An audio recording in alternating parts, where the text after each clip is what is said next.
Hello दोस्तों, आज का हमारा वीडियो टॉपिक है वॉशिंग मशीन की वायरिंग कैसे करते हैं। ठीक है दोस्तों, वीडियो को शुरू से लास्ट तक देखिएगा, वीडियो स्किप मत करिएगा। ये वीडियो देखने के बाद आप लोग को वॉशिंग मशीन की वायरिंग करने में कोई कंफ्यूजन नहीं होगी। तो चलिए वीडियो स्टार्ट करते हैं बिना किसी देरी के। तो दोस्तों, जो भी हम लोग काम करते हैं सबसे पहले हम लोग को उसमें क्या क्या चीजें होती है उसके बारे में हम लोग को मालूम पड़ना चाहिए कि ये चीजें क्या है। तो जो वॉशिंग मशीन में होता है दोस्तों, कौन कौन से कंपोनेंट होते हैं वो सारी चीजों को हम लोग एक एक करके डिस्कस कर लेते हैं।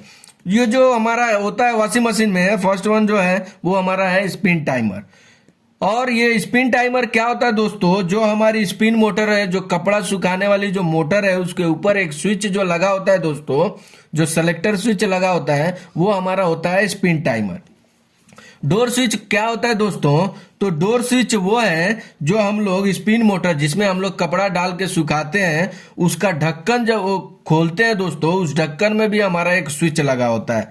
वो स्विच होता है दोस्तों, वो हमारा होता है डोर स्विच। एक हमारा लगा होता है दोस्तों, वो हमारा है स्पिन मोटर, जो कपड़ा सुखाता है उसको हम लोग स्पिन मोटर कहते हैं। और एक हमारा कैपेसिटर लगा होता है दोस्तों। ये जो कैपेसिटर है दोस्तों, ये हमारे कैपेसिटर उस फैन के कैपेसिटर से अलग है। ये जो कैपेसिटर होता है दोस्तों, ये हमारा रेटिंग में आता है 10+5 MFD।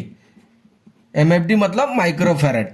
ये 10+5 मतलब क्या होता है दोस्तों, जो 10 जो होता है, ये जो 10 की वायर है दोस्तों, ये हमारी वॉश मोटर के लिए होती है। और जो 5 माइक्रोफेरेड का वायर है वो हमारी स्पिन मोटर के लिए होती है। क्यों 10 माइक्रोफेरेड का वायर क्यों वॉश मोटर के लिए रहता है और 5 माइक्रोफेरेड का वायर हमारा स्पिन मोटर के लिए रहता है? इसलिए रहता है दोस्तों, जो हमारी वॉश मोटर होती है उसका लोड ज्यादा होता है कंपेयर टू स्पिन मोटर के, इसीलिए ज्यादा रेटिंग का जो होता है वायर कैपेसिटर का वायर, वो हम हमेशा वॉश मोटर के लिए यूज करते हैं। ठीक है दोस्तों, एक हमारा लगा होता है बजर। ये बजर क्या करता है दोस्तों, जब हमारी कपड़े धुल के जब रेडी हो जाते हैं तो कुछ सेकंड पहले से ये बजर हम लोग को आवाज देने लगता है कि ये जो हमारे कपड़े हैं वो धुल गए हैं, या तो उसको निकाल लीजिए या तो वापस से फिर सेलेक्टर स्विच से सेलेक्ट करके फिर धोइए। जो होता है वो दोस्तों, वो हमारा होता है वॉश टाइमर। ये वॉश टाइमर क्या होता है दोस्तों, तो जो भी हम लोग कपड़ा धोने वाले जो मोटर है उसमें कपड़ा अगर हम लोग डालते हैं तो उस सेलेक्टर स्विच से जो हम लोग सेलेक्ट करते हैं कि 10 मिनट, 15 मिनट, 25 मिनट, वो जो स्विच होता है दोस्तों वो हमारा होता है वॉश टाइमर का। ठीक है दोस्तों, तो अब सब हम लोगों ने देख लिया कौन कौन से कंपोनेंट होते हैं और क्या क्या काम करता है। तो सबसे पहले हम लोग देखते हैं, जो स्पिन मोटर में 3 वायर होती है दोस्तों। एक हमारी होती है कॉमन वायर, और एक होती है हमारी स्टार्टिंग वायर, और एक हमारी होती है रनिंग वायर। ठीक है दोस्तों, ऐसे ही हमारी वॉश मोटर में भी 3 वायर होती है। एक हमारा होता है कॉमन, एक हमारा होता है रनिंग, एक हमारा होता है स्टार्टिंग। बजर में हमारा 2 वायर होता है बेस न्यूट्रल। टाइमर में हमारा 4 वायर होता है। ठीक है दोस्तों, तो सबसे पहले हम लोग कॉमन वायर की वायरिंग कर लेते हैं। सबसे पहले हम लोग न्यूट्रल की वायरिंग करते हैं। तो जो न्यूट्रल है दोस्तों, यहां से निकाल के एक जो हमारा न्यूट्रल है वो हम स्पिन मोटर में कनेक्ट कर देते हैं, और यहीं से एक निकाल के हम लोग वॉश मोटर में कनेक्ट कर देते हैं, और यहां से ला के एक हम लोग बजर में कनेक्ट कर देते हैं। ठीक है दोस्तों, तो ये जो हमारी वायरिंग हो गई, ये हमारी न्यूट्रल की वायरिंग कंप्लीट हो गई।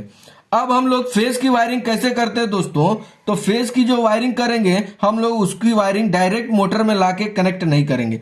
वो जो फेस की वायरिंग है दोस्तों स्पिन मोटर का, सबसे पहले हम लोग स्पिन टाइमर में कनेक्ट करेंगे। अब जो स्पिन टाइमर का जो आउटगोइंग निकलता है दोस्तों, इसको भी हम लोग डायरेक्ट मोटर में कनेक्ट नहीं करेंगे। इसको क्या करेंगे, सबसे पहले हम लोग डोर स्विच है उसमें कनेक्ट करेंगे, और डोर स्विच से जो निकाल के दोस्तों एक हम लोग स्पिन मोटर में कनेक्ट कर देंगे। तो ये जो हमारी हो जाती है दोस्तों, ये हमारी हो गई फेस की वॉश स्पिन मोटर की कनेक्शन।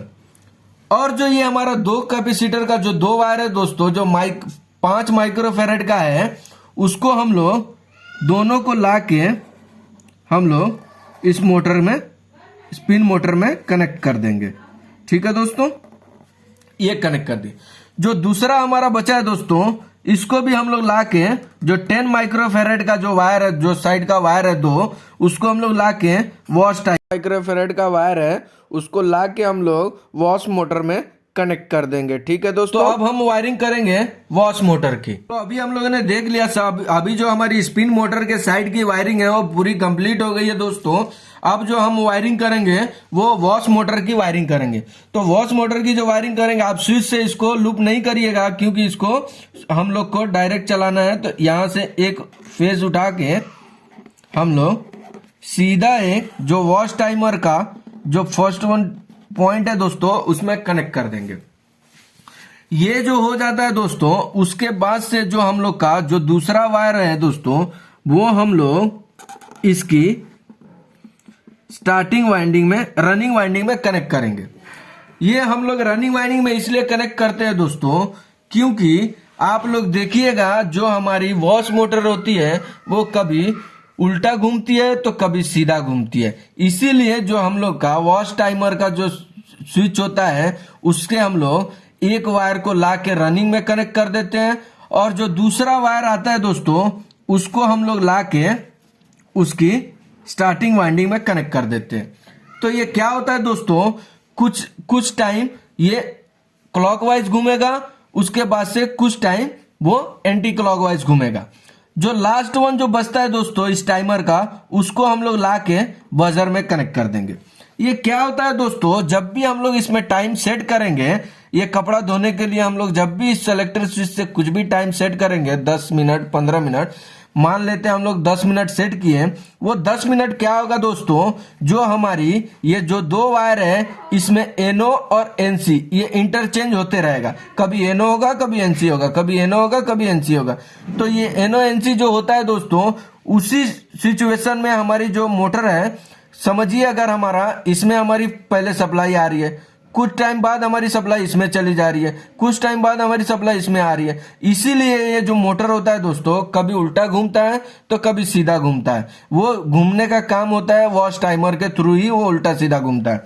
उसके बाद से जैसे ही हमारा जो कपड़ा का टाइमिंग सेट खत्म होने वाला होगा तो कुछ सेकंड पहले जो ये तीनों में सप्लाई आने लगेगा। उस केस में क्या होगा, ये हमारी जो बजर है वो एक्टिवेट हो जाएगी और हम लोग को इंडिकेट करने लगेगा, बताने लगेगा कि जो ये इसमें कपड़े हैं वो धुल चुके हैं। ठीक है दोस्तों, तो ये जो हमारी है कितनी सिंपल है हमारी वॉशिंग मशीन की वायरिंग। तो ऐसे हमारी वॉशिंग मशीन की वायरिंग होती है। हम लोग जब भी वॉशिंग मशीन को ओपन करते हैं बहुत सारा वायर देख के हम लोग कंफ्यूज हो जाते हैं कि इतना सारा वायर आ गया, हम लोग अभी कैसा इसका कनेक्शन करें।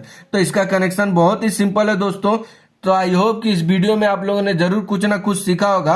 अगर कुछ सीखे दोस्तों तो मुझे लाइक करके बताएं, और चैनल पे नए हैं तो सब्सक्राइब करें। और इसके प्रति, अगर इस वीडियो के प्रति आपका कुछ सुझाव हो या कुछ पूछना चाहते हैं तो मुझे कमेंट बॉक्स में कमेंट करें।